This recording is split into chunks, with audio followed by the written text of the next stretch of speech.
Mic number 2 से कोई सवाल हो भाई। अस्सलाम वालेकुम जाकिर भाई, I am Joseph Fernandes working in a call centre. मेरा सवाल आपसे ये है कि मुझे कई दोस्त मिले जिनमें से कुछ सिया है और कुछ सुन्नी। जैसे आपने कुछ देर पहले बताया कि जो इंसान मानता है कि अल्लाह एक है और मोहम्मद अलैहिस्सलाम आखिरी पैगंबर हैं, तो मैं मानता हूँ इस बात को। तो अगर मैं ये कहूँ कि मैं मुसलमान हूँ तो ये झूठ नहीं है। लेकिन मुसलमान बनने के बाद एक नमाज पढ़ना बहुत जरूरी होता है और कुछ तरीके हैं जो दोनों ही दोस्तों ने मुझे बताए, लेकिन उनके तरीके अलग अलग हैं। तो मुझे ये समझ में नहीं आया कि किसका तरीका मैं अपनाऊं, क्योंकि दोनों ही अपने तरीकों को सही समझते हैं। भाई साहब ने सवाल किया कि अगर अल्लाह एक है उसमें मानना है और मोहम्मद सल्लल्लाहु अलैहि वसल्लम पैगंबर है तो मैं मानता हूँ, तो उस तरीके से मुसलमान हूँ मैं। लेकिन मेरे दो दोस्त, एक शिया एक सुन्नी, और मुसलमान बनने के लिए नमाज पढ़ना जरूरी है, तो किस तरीके से नमाज पढ़ूं? भाई साहब, आप कहते हैं कि अल्लाह एक है, आप मानते हैं कि अल्लाह के पैगंबर मोहम्मद सल्लल्लाहु अलैहि वसल्लम आखिरी पैगंबर है, तो आपने कहा कि किस तरीके से नमाज पढ़ूं? ये शिया सुन्नी जो आपने पूछा, आप जब कुरान पढ़ेंगे, कुरान में ना शिया है ना सुन्नी है, कुरान में ना शिया है ना सुन्नी है।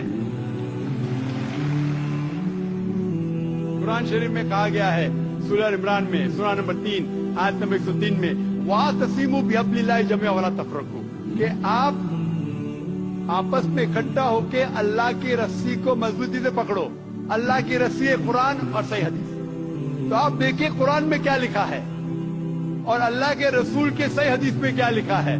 तो जो भी आपसे कुछ कहता है, अगर कुरान और सही हदीस के मुताबिक है, आप उसकी बात मानो। जो जाकिर कहता है वो भी कुछ अहम नहीं इस्लाम में, जाकिर इस्लाम में 0 है। जो जाकिर कहता है वो बात मानना जरूरी नहीं, लेकिन जब मैं कुरान का हवाला दिया तो आपको कुरान की बात मानना फर्ज है। जब मैं सही हदीस का हवाला दिया तो आपको सही हदीस की बात मानना जरूरी है। तो इसीलिए कोई भी शख्स कुछ कहता है, अगर इख्तिलाफ है उसमें, तो फिर से रुजू हो जाओ कुरान और हदीस के पास, क्योंकि कुरान में लिखा है सूरह निसा में सूरह नंबर 4 आयत नंबर 59 में, वर्स नंबर 59 में, अतिउल्लाह वाति रसूल, अल्लाह की इताअत करो, अल्लाह की बात मानो और अल्लाह के रसूल की बात मानो। और वो लोग those who have been charged with authority, जो उलुल अम्र है, वो लोग जो आपके अमीर है।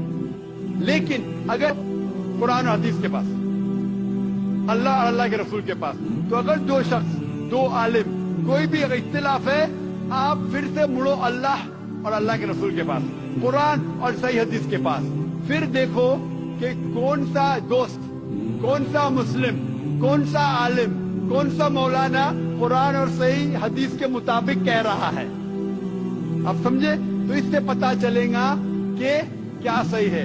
आप बोलते हैं कि नमाज पढ़ने के तरीके में इख्तिलाफ है, शुरू में कम से कम जो यकसा है वो तो शुरू करो। इख्तिलाफ वो थोड़ा है, नमाज के तरीके में इख्तिलाफ वो थोड़ा है, जो यकसा है वो तो शुरू करो। अगर आप मुसलमान बनना चाहते हैं तो इतना वक्त क्यों ले रहे? खाली नाम के मुसलमान होना जरूरी नहीं है, वो कोई फायदा नहीं। अमली तौर पे मानो कि अल्लाह एक है, उसकी इबादत करो और आखिरी रसूल मोहम्मद सल्लल्लाहु अलैहि वसल्लम पे ईमान लाओ। और उसके बाद फिर तहकीक करो, आपके दो दोस्त लोग जो बोल रहे कुरान से कौन मैच करता है, सही हदीस से कौन मैच करता है, क्योंकि अल्लाह के रसूल फरमाते, सही बुखारी की हदीस है, उस तरीके से नमाज पढ़ो जिस तरीके से आपने मुझे देखा। तो जो सही हदीस से साबित है, कुरान और सही हदीस से, उस तरीके से नमाज पढ़ो।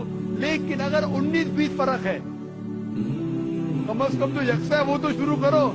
इख्तिलाफी बातों पे तहकीक करो, इंशाअल्लाह पता लग जाएगा आपको क्या सही है। तो इंशाअल्लाह अभी आप सिर्फ नाम के मुसलमान मत न हो, अमली तौर के ऊपर मानो कि अल्लाह है के और अल्लाह के रसूल मोहम्मद सल्लल्लाहु अलैहि वसल्लम आखिरी पैगंबर है। Hope that answers the question.